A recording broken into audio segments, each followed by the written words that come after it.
यानी 1 जून से प्रॉपर्टी के हर तरह के सौदों पर टीडीएस यानी टैक्स डिडक्शन एट सोर्स लागू हो जाएगा। यानी अब प्रॉपर्टी खरीदने वाले को बेचने वाले के हिस्से का टैक्स सौदे की रकम से काटकर टैक्स डिपार्टमेंट में जमा करना होगा। अब आप अंदाजा लगा सकते हैं कि जब ये बात सुनकर समझने में इतनी उलझी हुई है तो वास्तव में ये कितनी दिक्कतें आ सकती हैं इसमें। लेकिन आपकी इसी परेशानी और उलझन को आज हम दूर करेंगे। आज हमारे साथ स्टूडियो में मौजूद है legal and tax expert Vinay Singh, जिन्हें आप हमेशा प्रॉपर्टी गुरु में देखते हैं। आपका स्वागत है विनय। सबसे पहला सवाल ये कि प्रॉपर्टी डील पर टीडीएस लगाने को यहाँ पर कैसे समझा जाए, सबसे पहले तो ये जानना चाहेंगे आपसे। ऐसा है कि गवर्नमेंट के पास डाटा तो अभी भी आ रहा है एनुअल इन्फॉर्मेशन रिटर्न के द्वारा। कोई भी प्रॉपर्टी जो 50 लाख से ज़्यादा कीमत की है उसका डाटा रजिस्ट्रार्स अपलोड करते हैं इनकम टैक्स अथॉरिटीज़ के पास। लेकिन ये जो डाटा आ रहा है ये काफ़ी वक्त देखा गया है कि ये सही डाटा नहीं है। किधर सेलर और बायर के नाम आगे पीछे हो गए हैं, कभी कभी डाटा गलत है, कभी रजिस्ट्रार ने डाटा सप्लाई नहीं किया।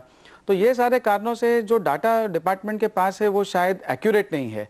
तो एक मकसद इस प्रोविज़न का ये है कि अब जो डाटा आएगा वो एक्यूरेट आएगा, क्योंकि वो पैन नंबर से लिंक होकर के आएगा।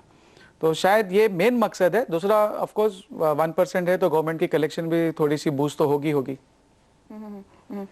तो लेकिन ये होगा कैसे विनय, आप ये समझाइए। ये अब जो हमें समझ में आ रहा है कि जो प्रॉपर्टी बायर है उसे 1% of the total value, consideration का जो वैल्यू है उसका 1% काटना होगा और ये गवर्नमेंट के अकाउंट में जमा करना होगा। गवर्नमेंट ने ये भी स्पष्ट किया है कि उन्हें टैक्स डिडक्शन अकाउंट नंबर लेने की कोई ज़रूरत नहीं है। तो उसका मतलब ये हुआ कि ये पैन नंबर पर चलेगा। तो बायर का पैन होगा, सेलर का पैन होगा और ये पैन नंबर के बेसिस पे डिडक्शन होके जो गवर्नमेंट की टैक्स सिस्टम है वहाँ टैक्स सिस्टम में ये रिकॉर्ड हो जाएगा।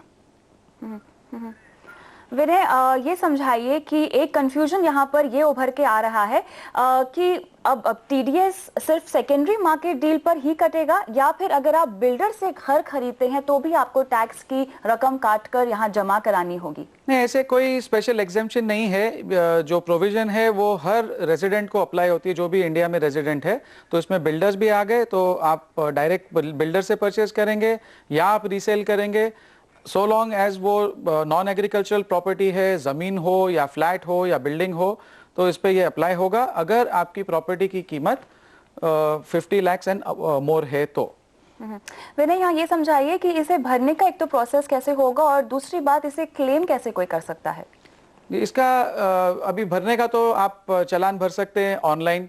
तो मैं समझता हूं कि जब जून 1 से ये लागू होगा तो आपकी पहली ड्यू डेट जो है वो भरने की 7 जुलाई है। तो जून के महीने में मैं समझता हूं जो चालान है वो नोटिफाई हो जाएगा। आप ऑनलाइन भी भर सकते हैं उसको या आप मैन्युअली चालान में भी भर सकते हैं। और एक बार वो कैप्चर होकर सिस्टम में आ गया तो गवर्नमेंट की एक ट्रेसेस करके वेबसाइट है www.tdscpc.gov.in। तो वो 1 अप्रैल 2013 से हर एक जो फॉर्म 16A है, जो नॉन सैलरी के फॉर्म्स है, वो मैंडेटरीली वहाँ से ही जनरेट करने पड़ते हैं।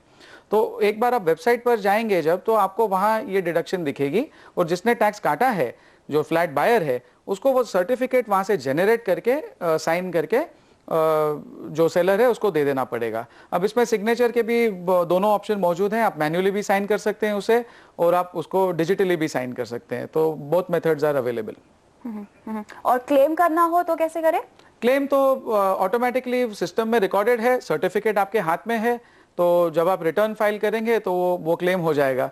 अब शायद बिल्डर्स को इसमें कुछ खास फर्क नहीं पड़ेगा, लेकिन जो इंडिविजुअल सेलर होता है, काफ़ी वक्त हम देखते हैं कि जब एक इंसान कोई मकान बेचता है या कोई प्रॉपर्टी बेचता है तो वो जो रकम उसे मिलती है वो दूसरे मकान में निवेश कर देता है और उसके कारण उसके पास टैक्स लायबिलिटी कुछ नहीं होती। जो उसके पास आया शायद उसने कोई और रकम जोड़ करके कोई बड़ी प्रॉपर्टी खरीदी होती है।